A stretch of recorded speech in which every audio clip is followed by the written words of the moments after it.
What's the biggest difference in this tenure from your last one? Biggest difference is violent crime. The other biggest difference is the depletion of law enforcement resources. But violent crime, without a doubt, I've lived here since 1992, and I've never heard people talk about and think about violent crime like they do today, and for good reason. And is this just in Minneapolis, or do you notice it beyond that? It's mostly in Minneapolis, but it is beyond that. Outside of Minneapolis, what law enforcement and county attorneys want to talk to me about is fentanyl. And so we are focusing on fentanyl more than ever in response to the needs of people in greater Minnesota. And if we were talking at the end of your last tenure, what would you say at that point was the biggest deals that you dealt with at that time? Well, the two that come to mind the most, there are others, was the terrorism threat and the terrorism conspiracy case that we worked on, occupied a lot of my time, and the Wetterling case. Okay.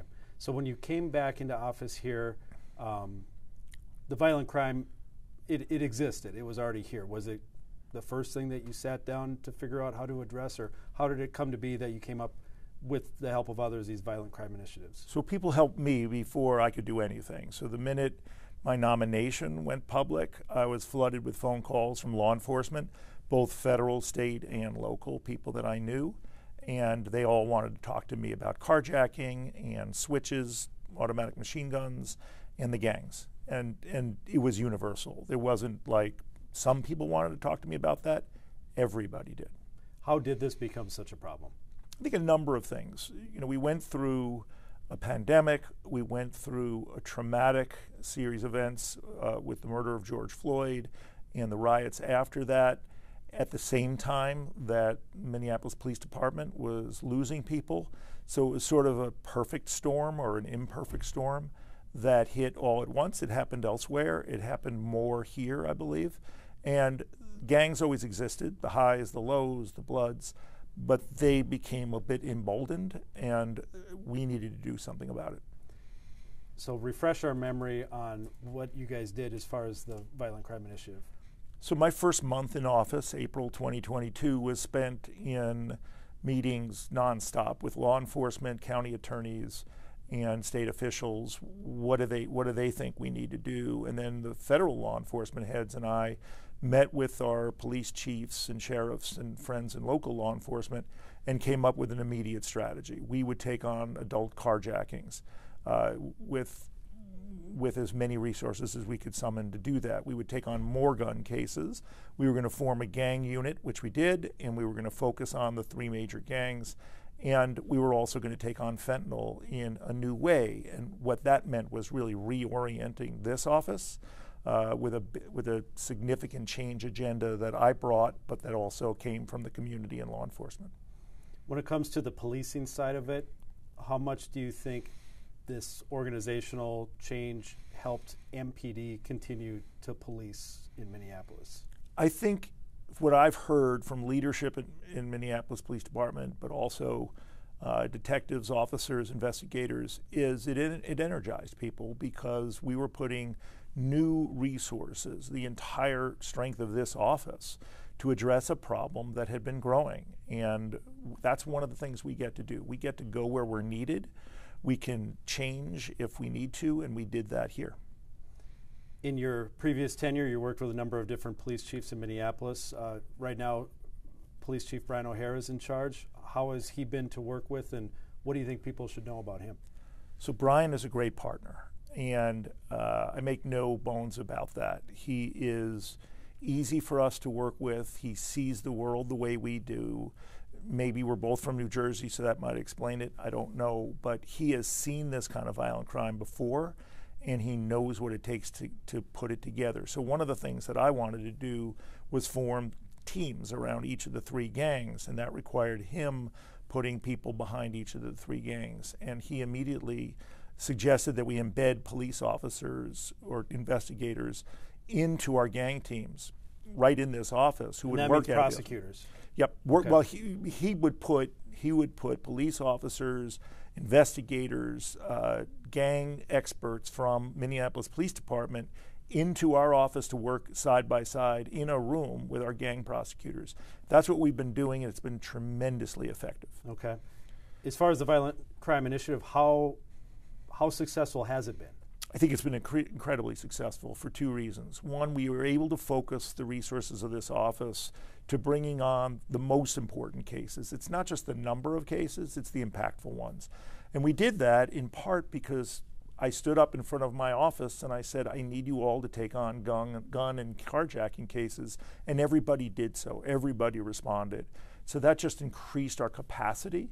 That's number one. Number two, a little bit of luck, but about every 10 years or so, the Department of Justice is able to help offices expand. You have to apply for positions. We applied for a lot of positions and we got almost all of them. So that increased our capacity even more. There was a limit to what we could do as an office, kind of running at a full sprint for as long as we were. And then with the addition of all the new resources, we're able to do even more. So you added new prosecutors with that? Yes, we did. How many do you know? We hired 10 new prosecutors in the criminal division, very strategically, some to work in white-collar crime. You know, we had everybody in our white-collar unit working on Feeding Our Future. We needed more people. We also added people with a background and experience in violent crime. And so, and as well as somebody to work on violence on the Indian reservations, Indian country.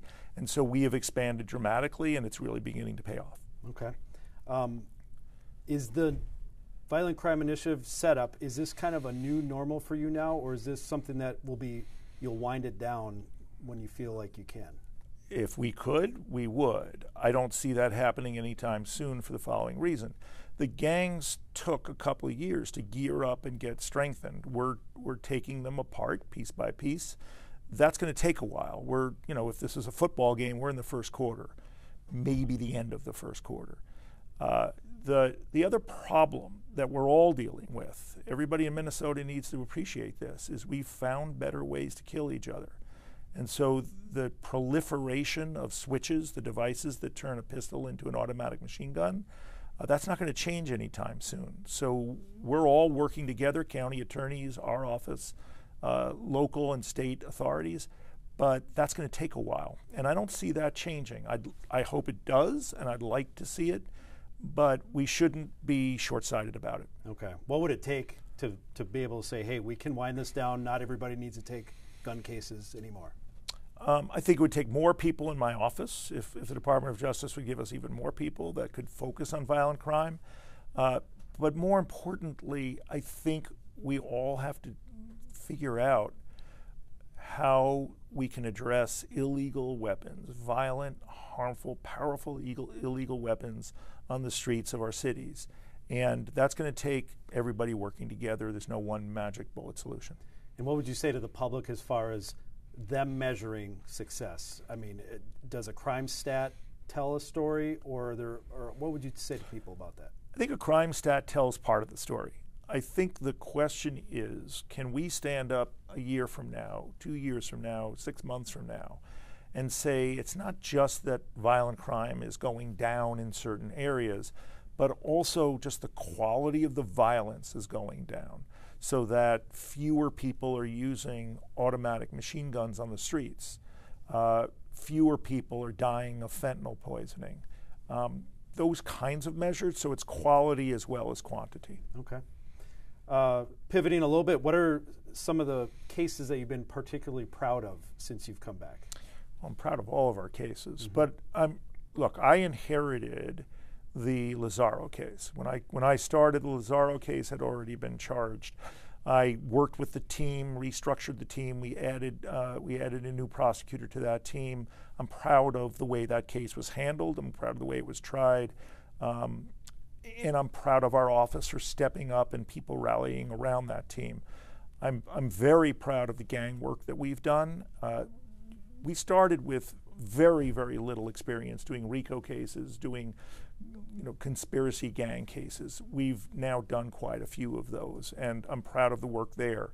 I'm proud of the Feeding Our Future team. So I started shortly after the search warrants in the Feeding Our Future case were announced, and we needed to build a team around that, and we needed to take on as much of the damage that was done in the Feeding Our Future scandal as we could, and I'm proud of that as well.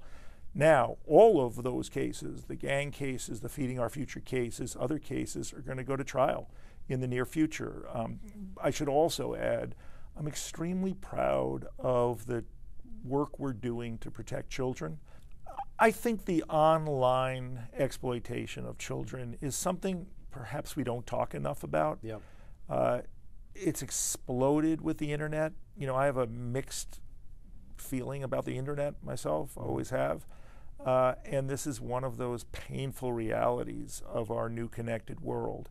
And so we've just had a series of cases, we've got more coming, where young preteens and teens are being exploited and being extorted by predators, and it is horrific. If I could sort of snap my fingers and change things, I would have every parent in the state of Minnesota talking to their children about this. Everybody, because it happens everywhere. Okay. Regarding Feeding Our Future, is it done being charged at this point?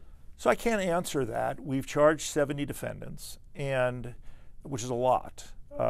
We did that with very few people in the white collar section. We've now expanded. The first trial's coming up late April. Once that's over with, we'll take another look. Okay. Is the fraud that occurred during the pandemic, has that been identified at this point? I mean, is that in the rear view, so to speak, or is there more of that could come as well? Side view, not rear view. Okay. What happens in Minnesota and Hennepin County obviously has an impact on the way your office works, whether it be differences in politics or new laws that are passed and so forth.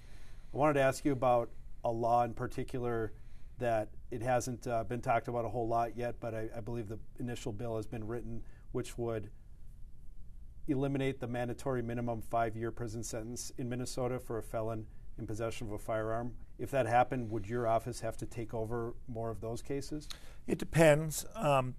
So we're in conversations with our county attorney partners literally every day about specific cases, which case should go federal, which ones shouldn't. And there's a lot to it. Where is the greatest impact that we can have? We can't do more cases than we can actually handle, and most cases get handled at the county level, and that's how it should be. We're gonna rise to whatever need our county attorney partners and our law enforcement partners say where they want us, and we don't step on their toes. We don't take cases that they don't want us to take. So if they think we can be helpful on doing more cases, we will. I don't know that one statute change will make all the difference, but we'll see how that plays out. Okay. Are there any other ways that you can see potentially politically or within legislative changes that can address the issue of guns? Well, look, we have a straw purchasing statute at the federal level, and we used it recently in a very public way. I'd like to do more of those cases. I think they're important, and I know my partners in law enforcement do as well. If there was a state statute that would make it easier for county attorneys in my office to talk apples to apples and oranges to oranges. If there isn't, we still have conversations, but I think that would be helpful for our conversations. Other people have to decide what makes the most sense for the state as a whole. And right now it's not a felony in the state of Minnesota. Right. Now, even if it was, there may be plenty of cases where it makes sense to go federal versus state as well. But those are discussions that we have. And one of the things that people should know about Minnesota is the level of communication and cooperation amongst prosecutors at all levels and law enforcement is second to none. We get along, we talk, we meet. The Burnsville case and the tragedy of the straw purchasing that went on there is a good example of people coming together and figuring out what the right result was in a very short period of time and doing it well. And that's not true many other places I've been. Are there any upcoming initiatives or goals that you'd be willing to share with us? So we're going to do a top-to-bottom review of our gang strategy in a couple of weeks. I've asked our partners from Washington, one of the beauties of having been U.S. Attorney before, is I know where the right resources are in Washington, and hopefully I have access to them.